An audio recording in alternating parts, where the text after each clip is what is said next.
Welcome to the Irresistible Workplace Initiative podcast, the place where leaders come to learn how to create a workplace where people would be crazy to leave. Join your hosts, Holley Potts and Tony McConnell, as they serve up stories, strategies, and real talk that you can actually use today. Let's get into it.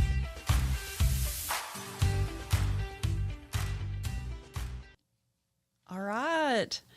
Welcome to the Irresistible Workplace Initiative podcast. My name is Holley Potts, and I'm hosting this show, I suppose, with my co-host over here, Tony McConnell. Hey, how are you? Welcome, Tony. Good morning, Holley. So I thought maybe we would just start with, we are kind of thinking through out loud what we're actually doing here. And we talked about calling this the Pizza Party. The Pizza Party podcast. And I looked, and the only podcasts I saw about pizza parties were actually about pizza. But why were we going to call it something different? Well, it's kind of a play on words. So for centuries, no, for decades, companies have used a pizza party as a way to enhance their culture. Well, and I say enhance loosely, but that was, most companies' idea of cultural involvement. It was a pizza party. So we're like, hey, and we had this idea of coming in and having pizza boxes set up everywhere and just me coming in going, what is this? And slapping them in the floor, just going, this is not how you fix a culture. But I think we'll just stick with the Irresistible Workplace Initiative because, we're here to try to create a culture that people be crazy to leave. And I think, which I will say that. Yeah. Pizza party. And then, it came to my mind, ping pong. Pizza party and ping pong. You got a ping pong table in the break room. Oh, yeah. Pizza party. We don't have any of that stuff, but I feel like we do have an irresistible culture for sure. Yep. Well, we'll play a little beer pong if need be. But, that would be different. So, Tony, I guess what I want to do is just go to the very start and talk about, because I'll wear a shirt, Irresistible Workplace Initiative, or even the little logo. People notice it. I see them look at the logo. And they're really drawn to the name. So when did we even come up with that? Trying to remember. The Irresistible Workplace, I think that was something that Joey, the CEO, integrator at Dow Smith, had said that was his goal, to make an irresistible workplace. And we talked about institute or academy and different things. And, and we were like, it doesn't speak to me. I think initiative is more about a movement forward, a motivation, initiative to me is something that's ongoing. To me, I don't want it to be a place. I want it to be a movement, and that's what the initiative is. And I think that's our goal, is to figure out how to take what Dow and Joey have been able to build over the last 30 years at Dow Smith Construction, where you're in an industry that nationwide has about a 50% turnover rate per year. They've been able to keep it really, really low, almost zero. If most people that leave don't leave on their own, they leave, because they're either not a fit or there's, another exigent circumstance reason they leave. But it's not near the turnover rate that the national average is, and Dow sees that as a force multiplier, as a multiplier of what they're able to do. It's a business multiplier. It's a strategy. I like to say, culture eats strategy for breakfast. Yeah. I think it's been Peter Drucker is who that's been quoted from, but and it's the truth. Yeah. If you don't have a culture, it doesn't matter how good your strategy is. Yeah. And so initiative to me is just, but initiative is a movement forward. It's always moving. It's not a hey, come in here and we're going to teach you something, because we're not going to do that. We're going to keep moving. It's something you never give up on. It made me think, too, there's a phrase we use a lot at Dow Smith, which is live at cause. Yeah, we say live at cause. Like, instead of waiting for the effect and being reactionary, get at the cause of it. And that may tie into what we were talking about earlier today with why would somebody do it. Yeah. So, but let's back up just a little, because you and I both technically are employees of Dow Smith Contracting Company, construction company. And so it blows people's mind when I try to explain to them. Like a couple weeks ago, someone asked me what I did. And it's hard to explain it. Well, I am a director of people development and kind of over the well-being of all the folks at Dow Smith Construction Company, and their face just, their mouth, they go, wait a minute, what? Explain that. And so let's talk a little bit about the fact that we are employees there, and then how it morphed into this, since this is our first go around with it. And for me, let's see, I came to Dow Smith in January of 2021, and Dow had reached out to me a few times over the years of like, hey, would you want to come do this or that? Just small little things, So I knew him, and I knew Joey, and I knew some of the people. They were just trying to get you on the bus. Somehow they were trying to get me on the bus. I didn't realize that now. Now I hear him say that about people. How can we get this person on the bus? But I always had something else going, and I never did it. And then finally, it was the right time and I was actively looking and available, and they contacted me. And my role turned into being, I guess my first official title was sort of director of well-being and chaplain. They wanted me to be a chaplain to all the guys. And then I had just gotten a life coaching certification, and they wanted me, I offered it. I said, well, when I meet with people, I can do coaching.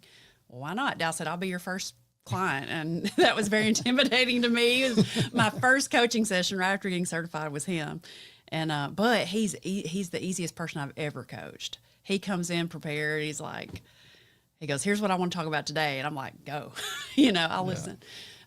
So anyway, so even just getting that job began to create an irresistible workplace for me, because I thought, I cannot believe I'm at a company where they hired a position and a role simply to interact with the employees and oversee for their well-being. You know what I mean? That part it blew me away, and it still continues to blow people away, that a company our size, especially. I mean, if you see a director of well-being or even people development, which is that's more professional and training and all that, it's usually a very large corporation.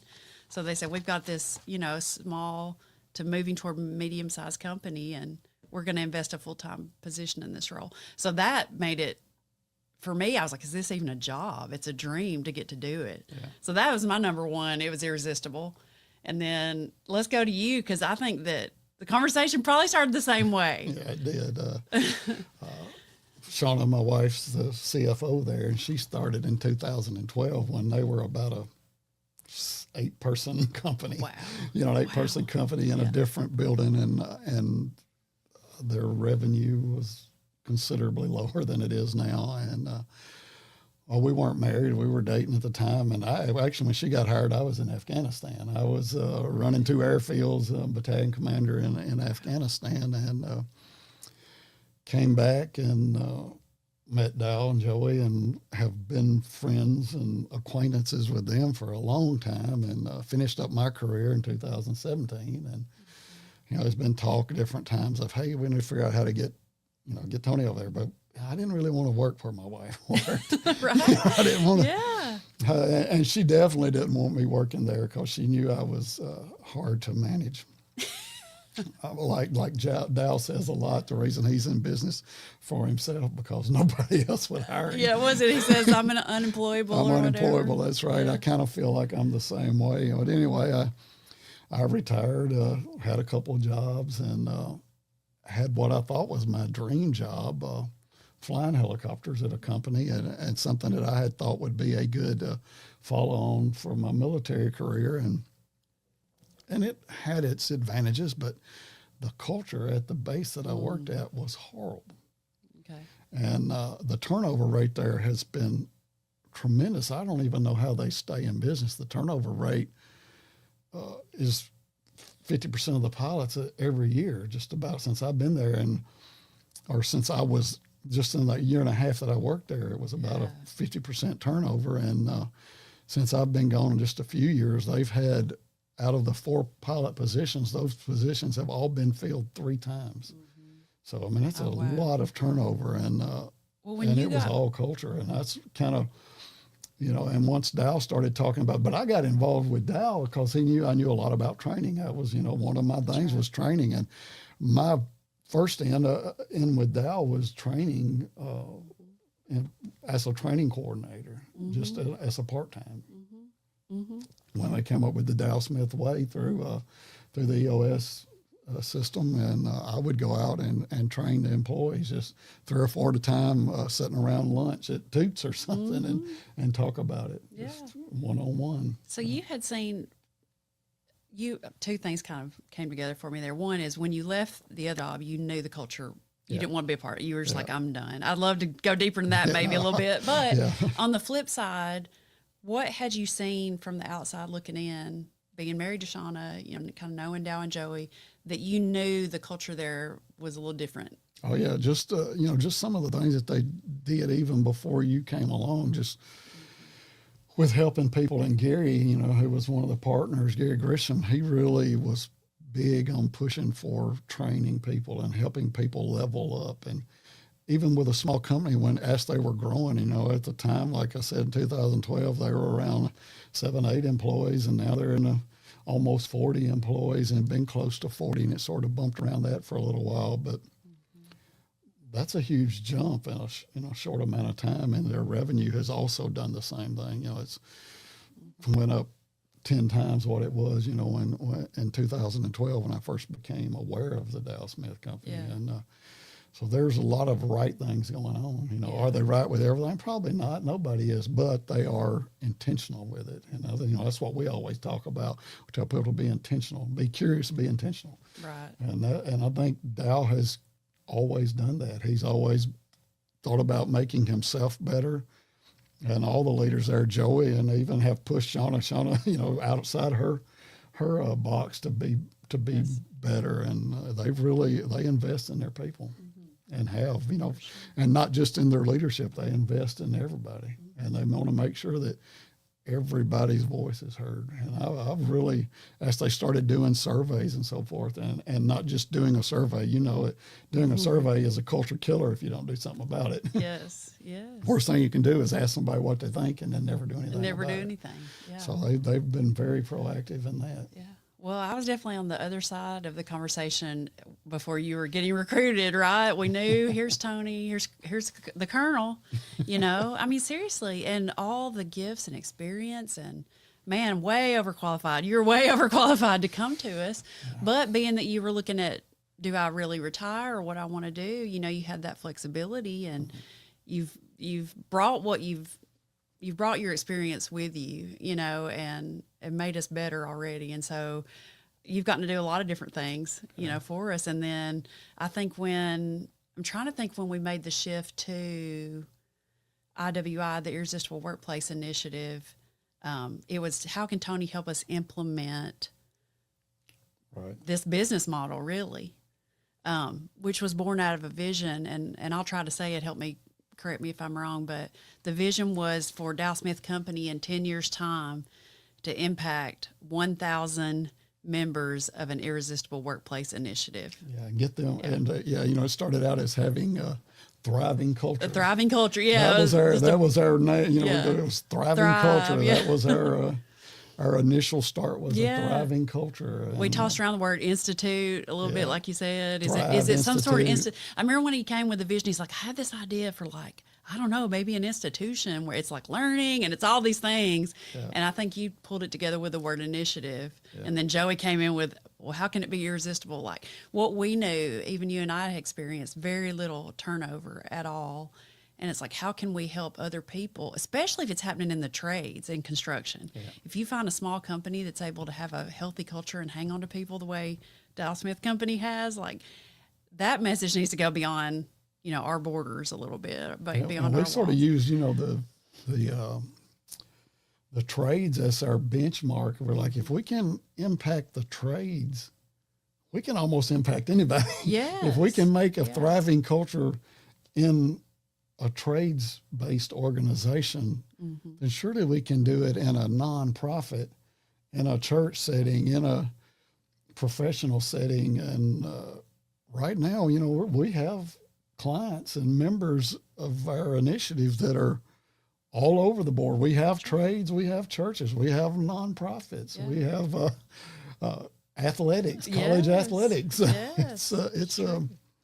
It's been a very, and it's all, the principles are the same for all. That's right. And when we started out, we were just trying to figure out what we stood for, I guess, And we kind of came up with after we've had a few meetings, came up with our 6 key components of what really, if you can do those 6 things good, you will have a pretty good culture. That's right. And it's so we said we wanted to have what makes a place irresistible to work. Yep. It has to be something to do with the people element. Yeah. Because it's all about that. Because you hire employees and what happens? Human beings show up. People show up with people problems. So somehow, and this process is a mystery too. We can't, looking back, it's like, how did it come together? But we came up with 6 as a good number, and we felt like everything, every topic, every whatever that could make you irresistible or not could fall under one of these 6. Yeah. So why don't you go ahead and name those, and then we'll flesh those out just a little bit, and then maybe talk about how we do that with our groups. Well, you got leadership, which is broad. It's huge. Leadership is number 1, and there's probably 30 sub leaderships, but then you got leadership, recognition, feedback, which we talked about this month, in our table groups, which has been really good, compensation.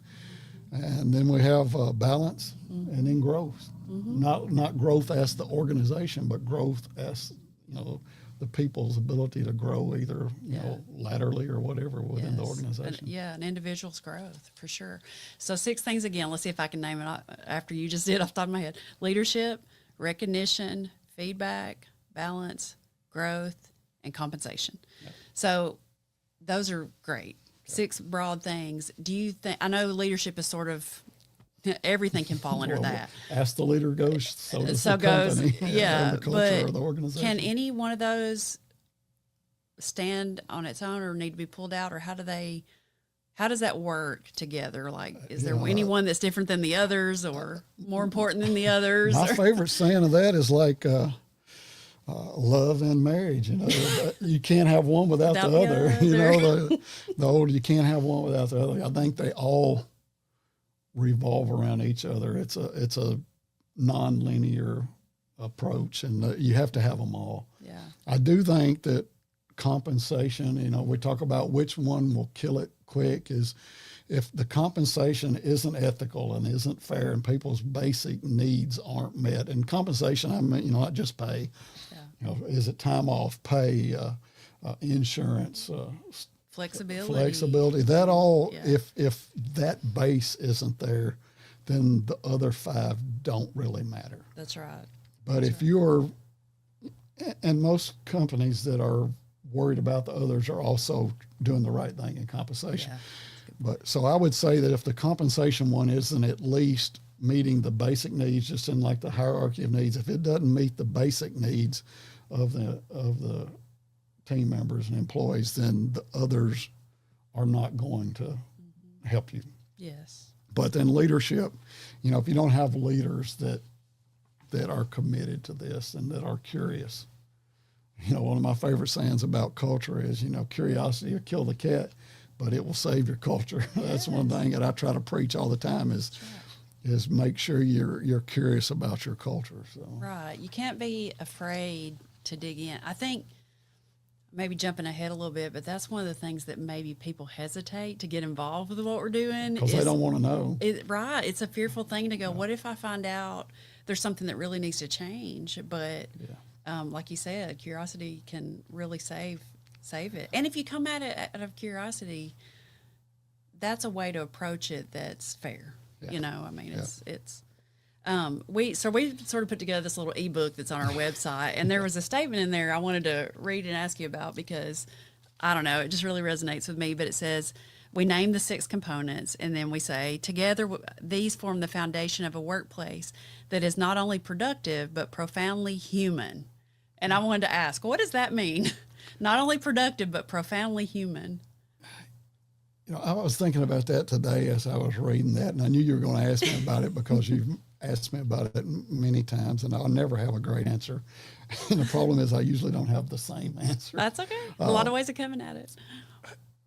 And I try to think of it as, Dow Smith Company as a company and as its processes and as its equipment don't build anything. It's people build things. Mm-hmm. And if your people don't come to work at 100% or close to 100%, then your productivity isn't going to ever be at 100%. people don't leave their home problems at home. You know, they bring them with them. We all bring them with us. You know, if you and I had problems today, we brought them with us. Right. If we're thinking of things, but then also, people don't leave their work problems at work. Right. You know, to me, compartmentalization is a fallacy. It is hard to compartmentalize your life into a work, you know, and home life. It all works together. Yeah. And the culture is really changing. Integration. Yeah, and the culture is changing to where it's even more so. I think the days of, you know, putting on your tie and going to work and your family not knowing anything about what you're doing is over. Yes. You know, those days are over.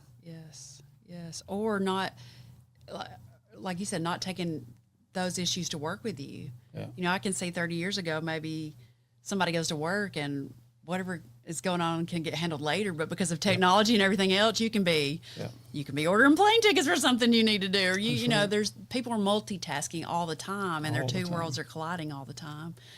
So we talk a lot about how. What was your question again? I think we got to the right spot. About profoundly human, because I think everything we do in any business has that human element in it. And it's just like you said earlier, you know, we all hire employees. We all, you know, have, you know, soldiers show up to our units, but once they come to the unit and they come to the door, they're humans. They have human issues, and you get to know their kids and you get to know their families. And I think Colin Powell said, people don't care what you know till they know that you care. And that's kind of the truth. Yeah. It's very impactful. So one, you know, productivity and the human element. I think in the past, it was much more accepted that you just go to work and grind it out. Like people didn't talk about burnout. People didn't quit. They stayed at the same place for so long, you know, even if it was bad. But that is just not the way it is. And I think part of what we're doing is helping people see that, you know, you can be, if you care more about your people at their core, they will actually be more productive. And you gave me an analogy when I asked you earlier that was it was about guitar.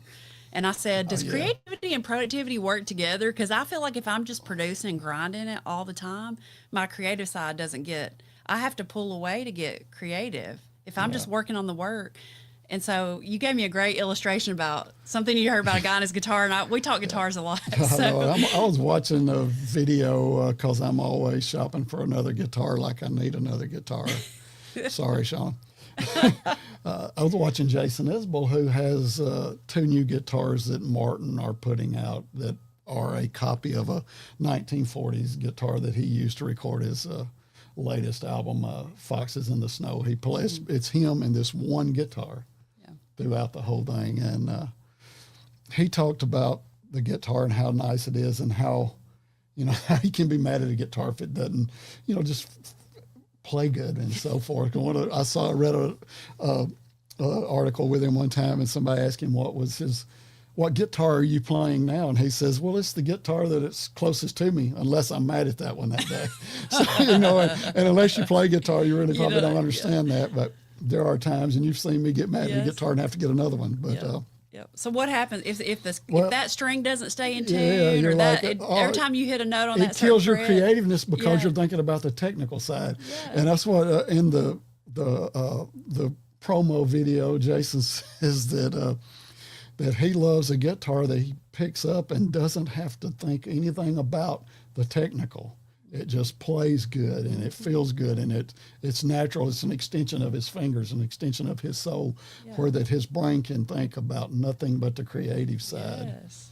And I think that's a little bit of what, you know, we talk about with a culture. If you've got a culture that's got problems, if you got problems that manifest themselves on the regular, you're never going to be good at what you do to make to make the money as you could be.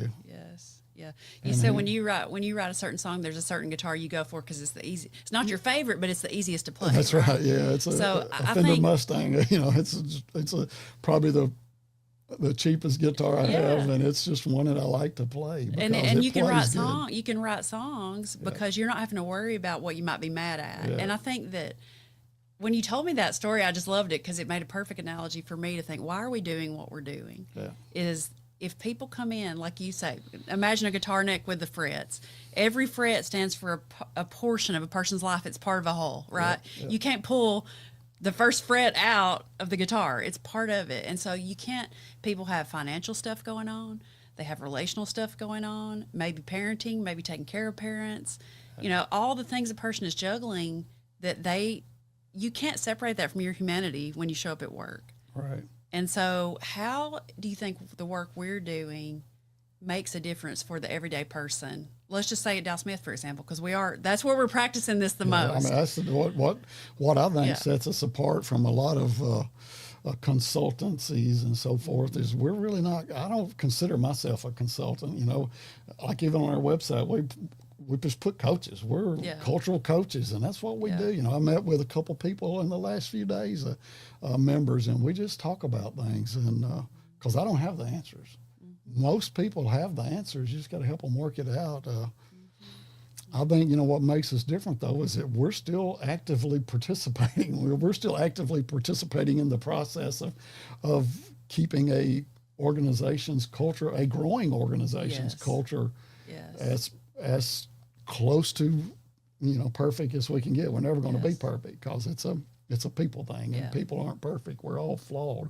We're flawed leaders. We're flawed people. So those guys that come to work for us who've been elsewhere and have seen not a healthy culture, where do you think they feel and see the difference of what the Irresistible Workplace Initiative is doing inside Dow Smith walls? Where do you think that they notice that the most? I think they notice it probably from the leaders down, from Dow down. Dow knows, most everybody's family, knows most everybody's struggles and most everybody's achievements and what they can bring. And he eventually learns their where they fit in. And not everybody can do the same things. Not everybody has the same a set of abilities. And so he tries to find out how to keep people working in their sweet spot, because that's where you're going to get the most productivity without making people stretch too far. I often wondered, like when I first came into my role, I remember my first company meeting, I'm like, these are tough construction dudes. Like, this is not like everybody's in flannels and beards, and all this good stuff. And are they going to actually sign up for a coaching session with me?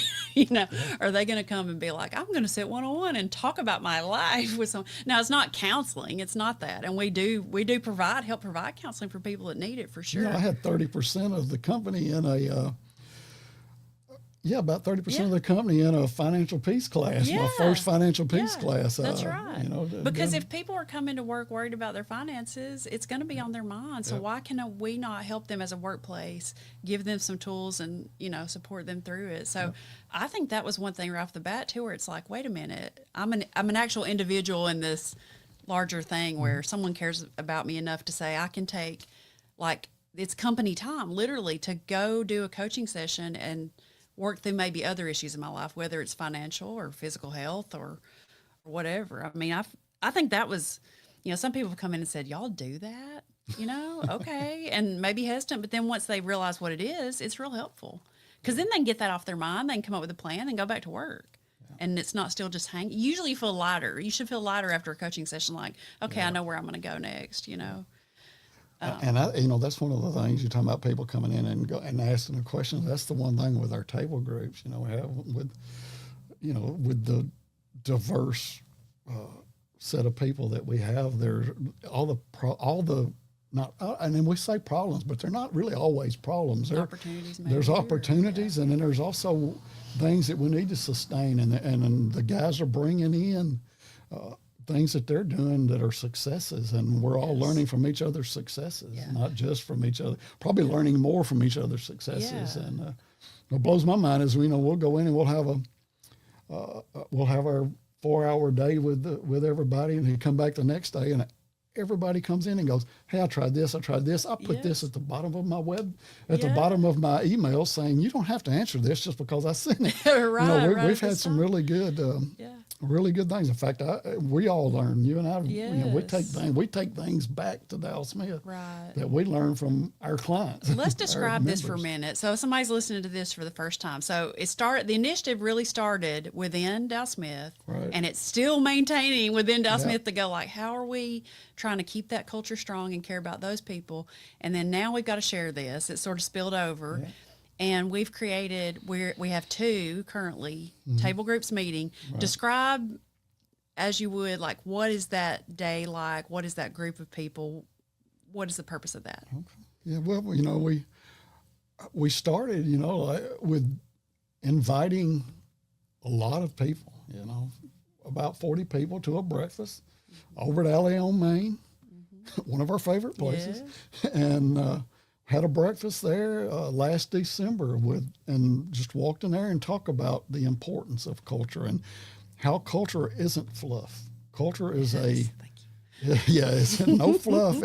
Culture impacts your bottom line like heavily. Yeah. Like just you shared your hard-hitting question. Will you share it now? What would you do if when you left here and were walking to your car, you get a text or a call saying 2 of your heavy hitters just decided they need to walk out the door? That to me, when somebody asked me that before, I was like, oh man, I got to share that. So that's kind of been that's our mantra is, what would you do? What would you do? What would you do to keep those people? Yes. What are you actively doing to keep those people? Right. One of the statistics I read over and over again is that 50% of employees are actively looking for another job. Well, what are you actively doing to keep those people? Yes. That preventative, we talked a little bit about preventative medicine, right? Yeah. Because some people, and I'm jumping ahead a little, but one of the obstacles I think for people is to go, I don't have time to do this. Like, I'm doing the day-to-day, I'm running my business and I'm in it all the time. Yeah. I don't have time to pull away. So the peer group kind of forces that. Yeah. One of the things that you learn as a leader is it's a little lonely at the top. And that's what all the members at our tables have said, they are looking for a place to go and talk to other leaders. Yes. And that's really what it is. The first table when they started, a lot of those guys were really looking. In fact, we got 2 that joined that didn't go to the breakfast that were just looking for a place to go. And then when they found out that it was going to center around the people, that really piqued their interest. And because we don't go in and teach them how to, we don't, to be a good to great company. Right. Or here's a business model. Yeah, business model. And these are the way you should keep your books. And no, we're not doing that. There's EOS, there's Jim Collins and all for that. But we want to sit and talk about the people component. And we're doing it right now. We're doing it all live. We don't do anything virtual. Mm-hmm. This is the most virtual we've been yet. Yeah. So, and I think that's been a big plus is to have people actually get to sit down and break bread together. We have a lunch and somebody caters it, and we've used several caterers. Holley on Main does cater for us, and we have several. Joe, caters for us some. So it's just a process. If we come in, about 10 o'clock, we all do a check-in, and usually that check-in starts organically with going with Doug or somebody else, Matt, at our table saying, hey, this is what I encountered this month, or this is what I took away from last month that we implemented, and these are the fruits of that. Yes. And that to me is, I don't even know how to describe it, because I know you and I sit there and like punch each other in the leg, hit the table, punch each other in the leg going, hey, that's a good. I remember the first time. So we had several conversations. So just for anybody listening, like once a month, we have a topic and content sort of picked out for the group. And then we also use organic listening and follow where they lead and all that. But it really was the conversation in that table 1 group about recognition. Yeah. And I think at the end of that, one of the members looked at another one and said, I'm going to ask y'all next month what you did. That's right. And he did. He did. And so we whenever we saw that happen, we knew we were looking for, when are they going to help each other be accountable? When are they going to help each other grow? Yeah. It's not just show up and then we're going to ask them. That's right. And I think we knew it went to another level then because they respected one another enough to share the things and then start asking. And so when they came back and shared success stories, that felt really good to them. Yeah, and that to me was a success for us and them, because, you know, like we told everybody when we started the table group, we're like, we really don't know what right looks like in this. Yes. Y'all are test pilots. Y'all are Yes. helping us build this plane in flight. Yes. And it took us a little bit of trial and error. And but I think with the recognition one was the one where, it's the Colonel's culture compilation, Yes. which is a little bit of narrative and then some really good articles. I try to, and I'm always learning. I love to learn. One of my mantras for the last several years has been try to learn something every day. You know, once you stop learning, you stop growing. Once you stop growing, you start dying.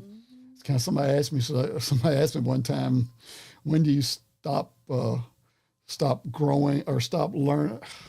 Let's cut this part completely out because I don't want to talk about this because I'm rambling. All right. The Colonel's cultural compilation, it has some narrative from me or from you or of us talking, and then it's not a lot. I try to pare it down to maybe 5 or 6 really good articles, targeted articles about something. And that month, you know, I really targeted towards recognition, and then we got some really good videos and went back in and talked about recognition, and I talked about the importance of recognition, you know, in a military organizations. Like Napoleon said, it's amazing what you can get people to do for a little piece of fabric.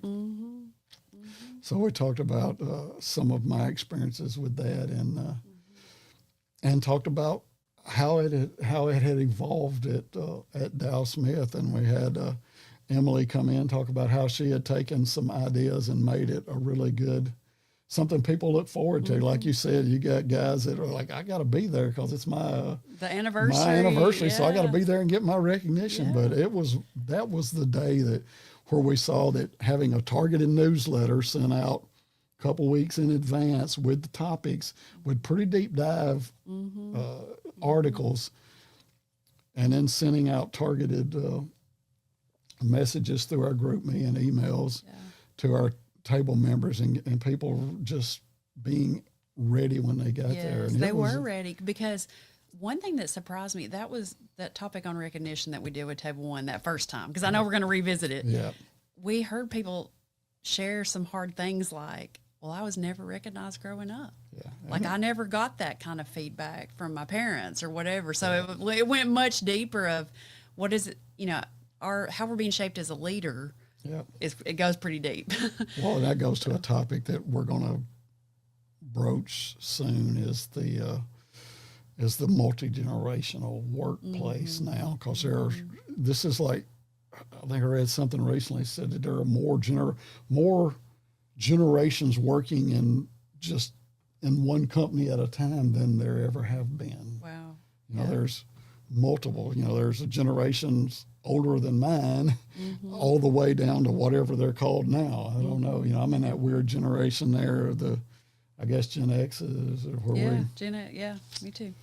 So. Yeah, me too. And it's funny the way they look, like we were talking about the culture's changing and jobs changing. So I've had a handful of different jobs. I haven't had a lot of different jobs, but some varied positions. Yeah. And my daughter was telling somebody the other day, she said, I was trying to help him because I worked for a chiropractor for a while and was certified to be an assistant for a chiropractor. And he had hurt his back, her friend, and I'm like trying to help him. I'm like, you can do this stretch, you can do that. And she was like, yeah, my mom likes to help people. That's why she's had a lot of jobs. And it made me feel like embarrassed and weird, you know, but it's because I'm in that middle in between of like, my parents' generation was the one of like, okay, we go to work at the same place for 30, 35 years, you retire, you know. And then now the younger generation, it's like hop, hop, hop, hop, hop. And so we're sort of, which one's better? I don't know. And the companies aren't necessarily as loyal to the employee as they were 30 years ago sometimes. And so, we have more varied perspectives in one workplace now probably than we've ever had. And that's something that leaders have to figure out how to navigate, because people don't see it the same. And oftentimes there's a gap between the leaders and their employees on what they see as, well, even compensation. The views on compensation have changed a lot in generations over the years. It used to be, okay, here's your check, here's your bonus. And that feeling of doing, meaningful work and life-giving work is what Al Lupus, with BCWI talks about. Yeah. So now we've started Table 2 group. It's really, really new. Still got some room to grow in that one.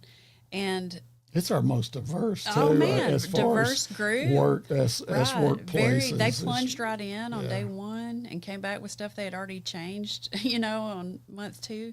But I guess just to kind of move us to sort of a summary place, like what are we hoping to see as a result of meeting with these tables once a month? We meet once a month. We meet from 10 to 2. We have lunch. We do a topic. We do discussion. Talk about being an irresistible workplace and what that requires. What are we hoping to see? Our goal, I think, goes back to what Dow's initial real short goal was, that he wants to take the culture that we've been able to build, and he's been able to build at Dow Smith over 30 years, and see that type of culture flourish in our community, and not just our community, local community, not just in the community of construction, but in our community as humankind, and I don't, I think, and what we're really going to see, and what one of my goals is to see, us, we're not just impacting the people that are at the table. I want to see the impact that they make at their organizations impact the next round of leaders. It's like someone we were talking about recently said that you're never really truly a leader until somebody you have led creates a leader. So, so I think that's kind of what we're going for, right, is to try to impact, we want that expectation. I don't want the expectation to be, I'm going to go somewhere and work because that's what I do. I want the expectation to be, I'm going to go to work there because I want to work there. I want to stay there. I'd be crazy to leave there. Yes. But also I want leaders to have the expectation of, okay, this is what I need to do. This is how I learned. I didn't learn from not getting recognized. I learned from being recognized for doing the right things. Yes. And I got feedback when I was doing the wrong things. I got feedback when I was doing the right things. I was compensated for fairly, or I was ethically compensated, which is, something we really, you and I think is the best conversation for compensation, is ethically compensated. Yes. And I think it's just, it needs to be a circle. It needs to be like the circle of life. It's like, we want to give now so that the people that are receiving can give later, and it be a flourishing, work being a more integrated part of life. And it's a movement, like you said. It's an initiative. Because I have such a passion, and it's all, to me, born out of gratitude so much, because I love my job. I love where I work. I'd be crazy to leave. Yeah. And if I could share that with more people, but everybody can't come work at a construction company, you know what I mean? Right. But if we have all these other people who say, hey, I want to be a part of that, and we want to create it the same way, then we can send good people to lots of, we can send them to places where we know the culture is trying to do a similar thing, to what we've experienced. So just to kind of wrap this part up, we had, and I won't name the member, but we had somebody share after we talked about balance, about how to be your best at work and lead an organization and lead the people you work with, but also don't forget you have a home life and a family and all these things. And somebody shared something really special with the group about where they had set a boundary and chose to do something they needed to do with their family versus something they needed to do with work that day. But the benefit of it and the fruit of it was just worth it. Yeah. And everybody connected to that, and everybody felt the joy. And it's sort of like, to me, the gratitude that I feel and the joy that I feel going to work is something that I wish for everybody, no matter what. And it's like I ask you today, it's freezing cold outside. We got guys out working in the cold. Yeah. How can we know that even though it's hard work, it's tough work, that it's going to be an irresistible place to work for them? And it's all these other things. It's all these other things that make it worth it. So, yeah. What do you think? All right, Tony. That was the first of what I know is going to be many, many more conversations. We talked a lot about theoretically what makes an irresistible workplace, and I just look forward to more conversations like this. I enjoyed it. Yeah. I look forward to to diving into things. Mm-hmm. Thank you. Yeah. See y'all later. Next time. Alligator. And all like that. Thank you for listening to the Irresistible Workplace Initiative podcast. Be sure to like, share, follow, subscribe, and leave us a 5-star review. We will see you on the next one.